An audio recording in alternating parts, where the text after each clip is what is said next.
வணக்கம் மக்களே, நான் உங்கள் லண்டன் தமிழ் மகன். இன்றைக்கு இந்த காணொலியில என்ன விடயத்தை பற்றி பார்க்க போறோம்னு சொன்னா, இரட்டை குடியுரிமை டியூவல் சிட்டிசன்ஷிப். புலம்பெயர் நாடுகள்ல வாழ்ற இலங்கை மக்கள் இலங்கைக்கான பாஸ்போர்ட்டையும் நாங்க எடுத்துக்கொள்ளலாம். ஒரே நேரத்தில் ரெண்டு சிட்டிசன்ஷிப், ரெண்டு பாஸ்போர்ட்டுகளை நாங்க எடுத்துக்கொள்ளலாம். நாங்க புலம்பெயர் நாடுகள்ல இங்கத்த சிட்டிசனை நாங்க எடுக்கிறதுக்காக இலங்கையினுடைய சிட்டிசனை நாங்கள் கைவிட்டு தான் புற நாடுகள்ல சிட்டிசன் எடுத்திருப்போம். அந்த அடிப்படையில் இப்ப இலங்கையில நாங்க மீளவும் இலங்கைக்கான குடியுரிமையை நாங்க பெற்றுக்கொள்ளலாம். அந்த இலங்கை பாஸ்போர்ட்டை மீளவும் பெற்றுக்கொள்ளலாம். அதுக்கான வாய்ப்புகள் இருக்கு. இதுக்காண்டி என்னென்ன எங்க அப்ளிகேஷன் ஃபார்ம் எடுக்கிறது, என்னென்ன டாக்குமெண்ட்ஸ் நாங்க வைக்க வேணும், சொத்துக்களாகவோ காசாகவோ எவ்வளவு நாங்க காட்ட வேணும், எங்க அப்ளிகேஷனை கொடுக்கறது போன்ற முழு விடயங்களையும் 7 மாத அளவுக்கு இந்த காணொலியில நான் தொகுத்து தாரேன். டியூவல் சிட்டிசன்ஷிப் அல்லது இரட்டை குடியுரிமையை யார் பெற்றுக்கொள்ளலாம்னு சொன்னா, ஏற்கனவே இலங்கை குடியுரிமையை கைவிட்டு வெளிநாடுகள்ல அந்த வெளிநாட்டு குடியுரிமையை பெற்றவர்களும், மற்றது இப்ப இனிமேல் வெளிநாட்டு குடியுரிமையை பெற இருக்கிற ஆட்களும் இந்த இரட்டை குடியுரிமைக்கு அப்ளை பண்ணலாம். இதன் அடிப்படையில் இந்த முதலாவது கேட்டகரியான ஆட்கள் என்னென்ன மாதிரியான டாக்குமெண்ட்ஸ்களை இத அப்ளிகேஷன் ஃபார்மோட வைக்க வேணும் என்று சொல்லி பார்த்தா, முதலாவது அவர்களுடைய பிறப்பு அத்தாட்சி பத்திரம், பர்த் சர்டிபிகேட் ஒரிஜினலா இருக்கணும். அது ஒரிஜினலா இல்லைன்னு சொன்னா அதை உறுதிப்படுத்த வேணும். அதனுடைய கொப்பியை உறுதிப்படுத்தப்பட வேணும். அதாவது இஸ் ட்ரூ கோப்பின்னு சொல்லி சர்டிஃபை பண்ண வேணும். அதுக்கு முதல்ல எங்க அப்ளிகேஷன் ஃபார்ம் எடுக்கிறது, எங்க அப்ளிகேஷன் கொடுக்குறான்னு பார்த்தோம்னு சொன்னா, இலங்கையில இருப்பமா இருந்தா, அப்ப நான் ஹாலிடேக்கு போயிட்டு இலங்கையில நாங்கள் அப்ளை பண்ற ஆளா இருந்தா, பத்திரமுல்லையில் இருக்கிற இந்த மைக்ரேஷன் இமிகிரேஷன் டிபார்ட்மெண்ட்ல அதுக்கான ஃபார்ம் எடுக்க வேணும். அங்கேயே சப்மிட் பண்ணலாம். அந்த சர்டிஃபை பண்றதும், அந்த ஒரிஜினல் பர்த் சர்டிஃபிகேட் இல்லையாச்சுன்னா அங்க காப்பி சர்டிஃபை பண்றதும் அந்த டிபார்ட்மெண்ட்ல இருக்கிற ஆஃபீஸர்ஸாலேயே சர்டிஃபை பண்ண வேணும். மற்றது வெளிநாடுகளில் யூகேயில், பிரான்ஸில், ஜெர்மனியில் இருக்கிற அப்படியான நாடுகளில் இருக்கிறார்கள் எங்க அப்ளிகேஷன் ஃபார்ம் எடுக்கிறது, எங்க சப்மிட் பண்றேன்னு சொன்னா, அந்தந்த நாடுகளில் இருக்கிற இலங்கை எம்பசியில், இலங்கை தூதராலயத்தில் ஃபார்ம் எடுத்து அங்கேயே சப்மிட் பண்ண வேணும். அங்கேயே இந்த உங்களுக்கு ஒரிஜினல் பர்த் சர்டிஃபிகேட் இல்லைன்னு சொன்னா அந்த அந்த ஆஃபீஸில், அந்த எம்பசியில் இருக்கிற ஆஃபீஸர்ஸால இந்த கொப்பியில் ட்ரூ கோப்பின்னு சொல்லி சர்டிஃபை பண்ண வேணும். ரெண்டாவது டாக்குமெண்ட்ஸ், முதலாவது பர்த் சர்டிஃபிகேட், ரெண்டாவது மேரேஜ் சர்டிஃபிகேட். இப்போ குடும்பமாக நாங்கள் அப்ளை பண்ண போறோம்னு சொன்னா, கணவன் மனைவி பிள்ளைகள்னு சொல்லி நாங்கள் அப்ளை பண்றதா இருந்தா டியூவல் சிட்டிசன்ஷிப்புக்கு அப்பைக்குள்ள மேரேஜ் சர்டிஃபிகேட் தேவை. இதுல குடும்பமாக அப்ளை பண்றதுல என்ன நன்மைன்னு சொன்னா, எங்களுக்கான அப்ளிகேஷன் ஃபீஸ் குறையும். அதை நான் பின்னுக்கு சொல்றேன் அப்படின்ட்டு. அப்போ நான் குடும்பமாக அப்ளை பண்றதா இருந்தா மேரேஜ் சர்டிஃபிகேட் தேவை. அதுவுமே ஒரிஜினல். அப்படி ஒரிஜினல் இல்லையான்னு சொன்னா கொப்பியை எங்கெங்க சர்டிஃபை பண்ணணுமோ அங்கங்க சர்டிஃபை பண்ண வேணும். மூன்றாவது, இந்த வெளிநாடுகளில் நாங்கள் சிட்டிசன்ஷிப் எடுத்துனாங்க தானே, அதனுடைய சர்டிஃபிகேட்.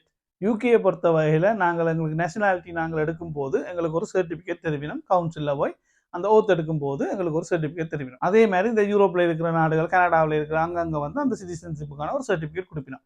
அந்த சர்டிஃபிகேட் கொடுக்க வேணும். அதோட சேர்த்து ஃபாரின் பாஸ்போர்ட் காப்பி கொடுக்க வேணும். அடுத்தது போலீஸ் கிளியரன்ஸ் எடுத்து கொடுக்க வேணும். இது 3 மாதத்துக்குள்ளதா இருக்க வேணும். இப்போ நாங்கள் அப்ளை பண்ற நாள்ல இருந்து 3 மாதத்துக்கு உள்ள எடுத்ததாக இருக்க வேணும். இந்த போலீஸ் கிளியரன்ஸ் 16 வயதுக்கு கீழே இருக்கிற பிள்ளைகளுக்கு தேவையில்லை. 16 வயதுக்கு மேலே இருக்கிறார்களுக்கு தான் இந்த போலீஸ் கிளியரன்ஸ் வேணும். மற்றது இது இங்கிலீஷில் இல்லையன்னு சொன்னா, இப்போ பிரான்ஸ், ஜெர்மனி அந்த நாடுகளில் அந்தந்த மொழிகளில் தான் இருக்கும். அப்படி இல்லையன்னு சொன்னா அதை டிரான்ஸ்லேட் பண்ணி கொடுக்க வேணும். இந்த போலீஸ் கிளியரன்ஸை எப்படி எடுக்கிறேன்னு சொன்னா, யூகே பொறுத்தவரையில போலீஸ் சர்டிபிகேட்னு தான் இது சொல்லப்படுது.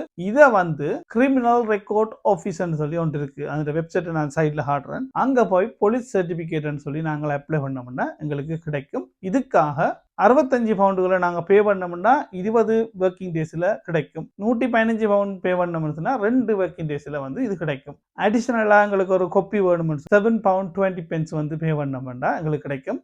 அதை நாங்கள் எப்போ சர்டிஃபிகேட் எடுத்தோமோ அதுக்கு பிறகு 6 மாதத்துக்குள்ள எப்போ என்றாலும் அந்த நாங்கள் அடிஷனல் கொப்பியை அப்ளை பண்ணி எடுக்கலாம். இப்போ ஒரு 3 மாதத்துக்கு பிறகு எங்களுக்கு ஒரு கொப்பி வேணுமென்றா கூட 7 பவுண்ட் 20 பே பண்ணணும்னு சொன்னால் எங்களுக்கு அந்த கொப்பி கிடைக்கும். மற்ற நாடுகளில் வாழ்கிற மக்கள் அந்தந்த நாடுகளுக்கு ஏற்ற மாதிரி நீங்கள் அப்ளை பண்ணி எடுத்துக்கொள்ளலாம். அடுத்தது ஸ்ரீலங்கா பாஸ்போர்ட்டினுடைய கொப்பி, அதை வைக்க வேணும். ஆனால் இதில் நிறைய பேர்கிட்ட பழைய ஆட்கள்கிட்ட அந்த கொப்பி இருக்கிறதுக்கான வாய்ப்புகள் இருக்காது. ஆனால் இதில் ஒரு விடயத்தில் அதில் சொல்லப்பட்டிருக்கு என்னன்னு சொன்னால், in case of valid passport only என்று சொல்லி இருக்கு. அப்படின்னு சொன்னால் இப்போ அந்த பாஸ்போர்ட், ஸ்ரீலங்கா பாஸ்போர்ட் வேலிடாக இருந்தால் மட்டும்தான் இந்த கொப்பி வைக்க வேண்டிய நிலைமை இருக்குன்னு நினைக்கிறேன். அந்த 2வது கேட்டகரியான ஆக்கள், அதாவது ஏற்கனவே ஸ்ரீலங்கன் சிட்டிசன்ஷிப்ல இருக்கிற ஆக்கள் இப்போ ஒரு வெளிநாடுகளில் வந்து சிட்டிசன்ஷிப்பை எடுக்கிறதுக்காக அப்ளை பண்ணுற நேரத்தில் அவைய வந்து என்னென்ன டாக்குமெண்ட்ஸை இதுக்கு மேலதிகமாக வைக்கணும்னு சொன்னால் அவர்களுடைய ஸ்ரீலங்கா பாஸ்போர்ட்டின் கொப்பியும் எந்த நாட்டில் அவர்கள் வாழினமோ அதுக்கான பிஆர், அதாவது நேஷனாலிட்டிக்கு போய்க்கும் போது ஒரு பிஆர் இருக்குன்னு தானே, அந்த பிஆருக்குரிய டாக்குமெண்ட்ஸை வந்து வைக்க வேணும். பிஆர் கார்டுகளையோ சர்டிஃபிகேட்டையோ வைக்க வேண்டியிருக்கும். மேலதிகமாக அவர்கள் வந்து போலீஸ் கிளியரன்ஸ் சர்டிஃபிகேட்டையும் வைக்க வேண்டியிருக்கும். Birth certificate, merit certificate, foreign கண்ட்ரியினுடைய நேஷனாலிட்டி சர்டிஃபிகேட், பொருங் கண்ட்ரியினுடைய பாஸ்போர்ட் போட்டோகாப்பி, போலீஸ் கிளியரன்ஸ், இது கட்டாயம் 3 மாதத்துக்குள்ளதான் இருக்க வேணும். இதுக்கு மேலதிகமா 2வது கேட்டகரி ஆனாக்கள் ஸ்ரீலங்கா பாஸ்போர்ட்டினுடைய கொப்பியும் பெர்மனன்ட் ரெசிடென்ட்டுடைய கொப்பியும் வைக்க வேணும். இந்த கொப்பிகள் வந்து அந்தந்த நான் சொன்ன மாதிரி அந்தந்த ஆஃபீஸில் வந்து சர்டிஃபை பண்ணப்பட வேண்டும். இதுவரைக்கும் யார் யார் இந்த டியூவல் பாஸ்போர்ட் இலங்கை குடியுரிமையை பெற்றுக்கொள்ளலாம் என்றதை பார்த்தோம். அதே நேரத்தில் என்னென்ன டாக்குமெண்ட்ஸ் வந்து எங்களோட அப்ளிகேஷன் ஃபார்மோட வைக்க வேணுமென்றதையும் பார்த்தோம். இனி எந்த அடிப்படையில் நாங்கள் அப்ளை பண்ணலாம் இந்த டியூவல் பாஸ்போர்ட்டுக்கு, இலங்கை குடியுரிமைக்கு நாங்கள் எப்படி எந்த அடிப்படையில் அப்ளை பண்ணலாம் என்ற வகையில் பார்க்க 7 விதமான கண்டிஷன்ஸ், அதாவது 7 விதமான கேட்டகரியில் நாங்கள் அப்ளை பண்ணலாம். இந்த 7 கேட்டகரியில் ஏதாவது ஒரு கேட்டகரியை நாங்கள் பூர்த்தி செய்தால் போதும். அந்த அடிப்படையில் இந்த கேட்டகரி ஏ நீங்கள் சொல்லப்பட்டிருக்கு. இதன் அடிப்படையில் ஒரு ஆள் வந்து 55 வயதுகளை பூர்த்தி செய்தாலே போதும் ஸ்ரீலங்கன் சிட்டிசன்ஷிப்புக்கு அப்ளை பண்ணலாம், டியூவல் பாஸ்போர்ட்டுக்கு அப்ளை பண்ணலாம். Category B professional category. ஏதாவது எஜுகேஷனல் ப்ரொஃபஷனல் சர்டிஃபிகேட் இருக்க வேணும். அது ஹையர் டிப்ளோமாவாக இருக்க வேணும் அல்லது ஹையர் ப்ரொஃபஷனல் குவாலிஃபிகேஷனாக இருக்க வேணும். அட்லீஸ்ட் அது வந்து 1 வருடங்களுக்கு மேற்பட்டதாக இருக்க வேணும்ன்றது சொல்லப்படுது. இந்த குவாலிஃபிகேஷனை வச்சிருக்கிற நபர்கள் அப்ளை பண்ணலாம் இந்த கேட்டகரிக்குள்ள. 3வதாக இருக்கிற கேட்டகரி சி. அது எப்படின்னு சொன்னால் அசெட்ஸ் அல்லது ப்ராப்பர்ட்டி, சொத்துக்கள், காணிகள், வீடுகள், கட்டிடங்கள், அப்படி சொத்துக்களை வச்சிருக்கிற ஆட்கள் அப்ளை பண்ணலாம். அப்படி இந்த சொத்துக்களை வச்சிருக்கிற அடிப்படையில் பார்க்கல அந்த சொத்துக்களுடைய பெறுமதி எவ்வளவா இருக்க வேணும்னு சொன்னால் ஸ்ரீலங்கா ருப்பீஸில் 2.5 மில்லியனாக இருக்க வேணும். அதாவது 25 லட்சமாக இருக்க வேணும். ஒரு காணியை, ஒரு வீடை, நான் கட்டிடத்தை நான் வந்து காட்ட போகிறேன்னு சொன்னால், என் பேரில் இருக்கிறத நான் காட்ட போகிறேன்னு சொன்னால் அதனுடைய பெறுமதி 25 லட்சம் அல்லது அதுக்கு மேலாக இருக்க வேணும். இதுக்கு நாங்கள் ஒரிஜினல் உறுதிகளை கொடுக்க வேணும். வேல்யூவேஷன் ரிப்போர்ட் ஒன்று எடுத்து கொடுக்க வேணும். இது 3 மாதத்துக்குள்ளே எடுத்ததாக கட்டாயம் இருக்க வேணும். அதே நேரத்தில் சில பேர்கிட்ட வந்து சீதனமாக, அதாவது கிஃப்டாக சில சொத்துக்கள் வந்து காணிகள், வீடுகள் கிடைச்சிருக்கும். அப்படியான காணிகள், வீடுகளை நாங்கள் காட்டுவதாக இருந்தால் அது நிச்சயமாக 10 வருஷத்துக்கு முதல்ல பெறப்பட்டதாக இருக்க வேணும். 4வது கேட்டகரி டி. அது எப்படின்னு சொன்னால் நாங்கள் வந்து டிப்போசிட்டாக காட்டலாம். ஃபிக்ஸ் டிப்போசிட்டாக போட்டு காட்டி அதனூடாகவும் இந்த டியூவல் பாஸ்போர்ட்டை எடுத்துக்கொள்ளலாம். இதுக்கு ஃபிக்ஸ் டிப்போசிட்டாக 2.5 மில்லியன் ருப்பீஸுகளை போட்டு காட்ட வேணும். அதாவது 25 லட்சத்தை ஒரு கொமர்ஷியல் பேங்கில் ஃபிக்ஸ் டிப்போசிட்டில் போட்டு காட்ட வேணும். இது 3 வருஷங்களுக்கு இதை போட்டு காட்ட வேணும், இடையில் எடுக்கக்கூடாது. இதுக்கு நாங்கள் வந்து அந்த ஃபிக்ஸ் டிப்பாசிட்டின் சர்டிஃபிகேட்டை கொடுக்க வேணும். பேங்கில் இருந்து ஒரு லெட்டர் எடுத்து கொடுக்க வேணும். 3 மாதத்துக்கு உட்பட்டதாக இருக்க வேணும். 5வது கேட்டகரி இ. அது எப்படின்னு சொன்னால் அதுவுமே ஃபிக்ஸ் டிப்பாசிட்டாக போட்டு காட்ட வேணும். இது வந்து 25,000 அமெரிக்க டாலர்களாக இருக்க வேணும். இது யாருக்குன்னு சொன்னால் வெளிநாடுகளில் இருக்கிற இந்த ஆர்எஃப்சி, நான் ஆர்எஃப்சின்னு சொல்லி அக்கௌண்ட்டுகளை வந்து வெளிநாட்டில் வசிப்பவர்கள் வந்து இலங்கையில் இருக்கிற கொமர்ஷியல் பேங்குகளை வந்து ஓப்பன் பண்ணலாம். அதாவது ஆர்எஃப்சி அல்லது நான் ஆர்எஃப்சி என்று சொன்னால் ரெசிடென்ட் ஃபாரின் எக்ஸ்சேஞ்ச் அக்கௌண்ட், நான் ரெசிடென்ட் ஃபாரின் எக்ஸ்சேஞ்ச் அக்கௌண்ட் போன்ற கணக்குகளை நாங்கள் வெளிநாடுகளிலேருந்தே ஓப்பன் பண்ணலாம். ஓப்பன் பண்ணி அதில் நாங்கள் 25,000 அமெரிக்க டாலர்களை டிப்போசிட்டாக போட்டு காட்டலாம். 3 வருஷத்துக்கு அந்த டிப்போசிட்டை வச்சுருக்க வேணும். அந்த டிப்போசிட்டுக்கான லெட்டர்கள், சர்டிஃபிகேட்டுகளை வந்து கொடுக்க வேணும். அந்த லெட்டரும் 3 மாதத்துக்குள்ளே எடுத்ததாக இருக்க வேணும், பேங்க்லேருந்து எடுக்க வேணும். இப்படி செஞ்சும் இந்த பாஸ்போர்ட்டுக்கு அப்ளை பண்ணலாம். அடுத்தது 6வதாக ஒரு கேட்டகரி இருக்குது, கேட்டகரி எஃப். இது வந்து தெசரி பாண்ட் அல்லது செக்யூரிட்டி இன்வெஸ்ட்மெண்ட் அக்கௌண்ட்டில் வந்து நாங்கள் இன்வெஸ்ட் பண்ணி காட்டலாம். அதாவது வெளிநாட்டில் இருக்கிறவர்கள் வந்து இலங்கையினுடைய திரைசேரி முறிகள், உண்டியல்களில், அதாவது அரசாங்கத்திட்ட இன்வெஸ்ட்மெண்ட் செய்து, முதலீடை செய்து நாங்கள் காட்டலாம். 25,000 அமெரிக்க டாலர்களை இன்வெஸ்ட் பண்ண வேணும். மினிமம் 3 வருஷ பீரியட்டுக்கு இதை செய்ய வேணும். அதுக்கான அந்த பேப்பர்ஸ், லெட்டர்கள், சர்டிஃபிகேட்டுகளை வந்து இந்த அப்ளை பண்ணும்போது நாங்கள் இணைக்க வேண்டும். கடைசியாக இருக்கிற கேட்டகரி வந்து ஜி.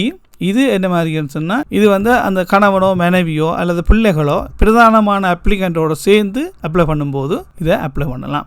இப்போ கணவன் வந்து பிரதானமான அப்ளிகண்டாக இருந்தால் அவர் வந்து மேலே சொன்ன ஏதாவது ஒரு 6 கேட்டகரிக்குள்ளே அவர் ஒன்றை பூர்த்தி செய்தாருன்னு சொன்னால் அவரோட சேர்த்து அவருடைய மனைவி பிள்ளைகளும் வந்து இதுக்கு அப்ளை பண்ணலாம். இதே நேரத்தில் அந்த பிள்ளைகளுக்கு வயசு வந்து 22 வயதுக்கு குறைந்ததாக கட்டாயம் இருக்க வேணும். இதில் மேலதிகமாக சொல்லப்பட்டிருக்கு என்னென்னு சொன்னால் அப்ளிகேஷனை நாங்கள் கொடுக்கல அந்த பிள்ளைகளுக்கு 21 வருஷமும் 6 மாதங்களுக்கு முதல்ல இந்த அப்ளிகேஷனை கொடுத்துட வேணும் என்று சொல்லப்படுது. இப்படியான 7 கேட்டகரிகள் இருக்குது. இந்த 7 கேட்டகரியில் ஏதாவது ஒன்றை நாங்கள் பூர்த்தி செய்தால் போதும் இந்த இரட்டை குடியுரிமைக்கு அப்ளை பண்ணலாம். இலங்கை பாஸ்போர்ட்டுக்கு நாங்கள் அப்ளை பண்ணலாம். இந்த டியூவல் சிட்டிசன்ஷிப்பை நாங்கள் எடுக்கிறது இரட்டை குடியுரிமையை எடுக்கிறதுல இந்த நன்மைன்னு சொன்னால் இப்போ வெளிநாடுகளில் வாழ்கிற பெரும்பாலான தமிழ் மக்களுக்கு சொத்துக்கள் எல்லாமே ஸ்ரீலங்காவில் இருக்குது. அதுக்கான ஒரு பாதுகாப்பை உறுதிப்படுத்திக் கொள்ளலாம். அதே நேரத்தில் நாங்கள் வெளிநாடுகளிலிருந்து இங்கத்த சிட்டிசன்ஷிப்போட ஊருக்கு போகும்போது எங்கட நாட்டுக்கு போகும்போது எங்களுக்கு வந்து அங்கத்த குடியுரிமை இல்லை என்ற ஒரு ஏக்கமும் ஒரு விதமான இதுவுமே இருக்கு. அதனால இது எடுத்துக்கொண்டு போகும்போது இலங்கை பிரஜைக்கு எவ்வளவு உரிமைகள் இருக்கோ அவ்வளவு உரிமைகளை நாங்கள் பெற்றுக்கொள்ளலாம். இலங்கைக்கு போய் படிக்கலாம், அங்கத்த மருத்துவ சேவைகளை பெற்றுக்கொள்ளலாம்.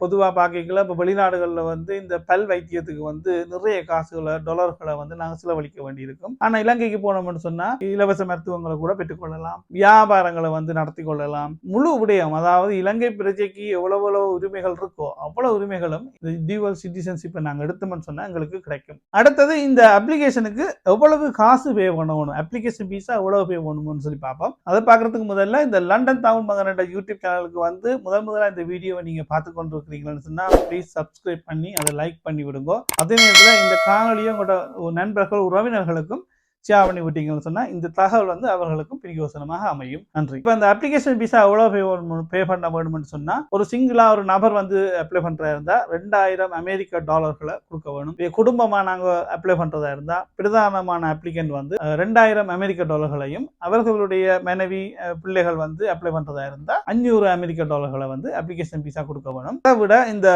போட்டோகாப்பியை வந்து சர்டிஃபை பண்றது தானே இந்த இங்கே ஃபாரின் எம்பசிலையோ அல்லது ஸ்ரீலங்காவில் பத்திரமொழியில் நாங்கள் வந்து சர்டிஃபை பண்ணுறது தானே இதுக்கு ஒவ்வொரு போட்டோகாப்பிக்கும் சர்டிஃபை பண்ணுறதுக்கு 2000 ரூபீஸ் இலங்கை காசு 2000 ரூபீஸ் வந்து பே பண்ண வேண்டியிருக்கும்.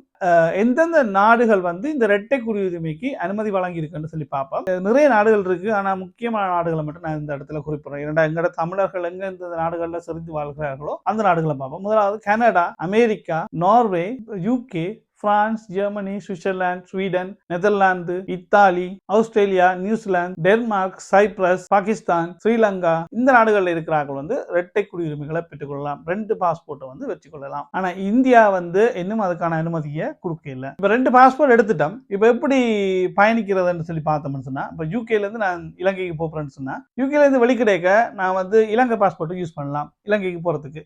ஏன்னா யூகே விட்டு வெளியில போறதுக்கு எந்த ஒரு சிக்கலும் இல்லை, அவங்க விசா தேவையும் இல்லை, ஒன்றும் இல்லை. அப்போ ஸ்ரீலங்கா பாஸ்போர்ட்டை காட்டணும்னு சொன்னால் நாங்கள் ஸ்ரீலங்கா பாஸ்போர்ட்டில் போய் யூஸ் பண்ணிக்கொண்டு இலங்கைக்கு போவோம். இலங்கைக்கும் போய்களை வந்து எங்களுக்கு விசா தேவையில்லை, என்னோட ஸ்ரீலங்கா பாஸ்போர்ட்டில் வர்றபடியாக பிரச்சனை இல்லை, நாங்கள் போகலாம். ஆனால் மற்ற பாஸ்போர்ட்டும் வச்சிருக்கணும் கேப்பினோம், ஆனால் போகலாம். பேருந்து இலங்கையிலேருந்து வரும்போது தான் நாங்கள் யூகே பாஸ்போர்ட்டை பாவிக்க வேணும். ஏன்னு சொன்னால் எந்த நாட்டுக்கு போகிறோம்ட்டா யூகேக்கு போகிறோம்னு சொன்னால் யூகே பாஸ்போர்ட்டை காட்டிக்கொண்டு இங்கே வரலாம். இங்கே வரைக்கும் அந்த யூகே பாஸ்போர்ட்டை காட்டிக்கொண்டு யூகேக்குள்ளே வரலாம். ஸோ இப்படி தான் ட்ராவல் பண்ணோம். ஆனால் ட்ராவல் பண்ணும்போது 2 பாஸ்போர்ட்டையும் நிச்சயமாக வச்சிருக்க வேணும். இன்கேஸ் வந்து 2ஐயும் வந்து இமிகிரேஷன் ஆஃபீஸர் வந்து கேப்பினோம் அந்த இடத்துல 2ஐயும் காட்ட வேண்டி இருக்கும். அதனால 2ஐயுமே வச்சிருக்கிறது நல்லது. அப்படி நாங்கள் இலங்கை பாஸ்போர்ட் விட்டுட்டு போயிட்டோம்னு சொன்னால் இலங்கைக்கான விசாவை வந்து எடுக்க வேண்டியிருக்கும். அப்போ இந்த ஃபார்மை வந்து நிரப்பிட்டு இதை சொல்லப்பட்ட முழு டாக்குமெண்ட்ஸ்களையும் நாங்கள் ரெடி பண்ணி வச்சுக்கொண்டு அந்தந்த இடங்களில் போய் கொழும்புன்னு சொன்னால் இலங்கைன்னு சொன்னால் பத்திரமுல்லையிலையும் வெளிநாடுகள்னு சொன்னால் அந்தந்த இலங்கை எம்பசிலையும் கொண்டு போய் நாங்கள் கொடுத்தோம்னு சொன்னால் அங்கேயே வந்து கேஷாக பே பண்ணலாம். இல்லைன்னு சொன்னால் எங்களுக்கு இமெயில் வரும்னு சொல்லப்பட்டிருக்கு, அதுலேயும் கூட ஆன்லைனில் பே பண்ணலாம். கொடுத்துட்டு வந்த பிறகு எங்களுக்கான பதில்களை வந்து அவர்கள் இமெயிலில் தெரிவிப்பினோம். அதுக்கு பிறகு போய் நாங்கள் பாஸ்போர்ட்டை எடுத்துக்கொள்ளலாம். இவ்வளவு தகவல்களையும் நான் வந்து மைக்ரேஷன் அண்ட் இமிகிரேஷன் டிபார்ட்மெண்ட் ஸ்ரீலங்காவினுடைய வெப்சைட்லேருந்து எடுத்திருக்கிறேன். எலுமான அளவுக்கு தேவையான தகவலை இதில் கொடுத்துருக்கிறேன் நம்புகிறேன். இந்த காணொலியில் சொல்லப்பட்ட தகவல் வந்து மிக பிரயோசனமாக இருந்திருக்கும் நினைக்கிறேன். என்னென்னு சொன்னால் நிறைய பேர் வந்து இந்த இரட்டை குடியுரிமைகளை எடுக்கிறதுக்கு ஆவலாக இருப்பீங்க அல்லது அப்ளை பண்ணுறதுக்காக காத்திருப்பீங்க. அப்போ இந்த இடத்துல இது வந்து உங்களுக்கு பிரயோசனமாக இருக்குன்றதை நான் நம்புகிறேன். அப்படி பிரயோசனமாக இருக்குமா இருந்தால் இதை லைக் பண்ணி உங்களோட நண்பர்களுக்கும் ஷேர் பண்ணி விடுங்க. மீண்டும் ஒரு நல்ல ஒரு காணொலியில நல்ல ஒரு தகவலோட உங்களை நான் சந்திக்கின்றேன். நன்றி, வணக்கம். உங்கள் லண்டன் தமிழ் மகன்.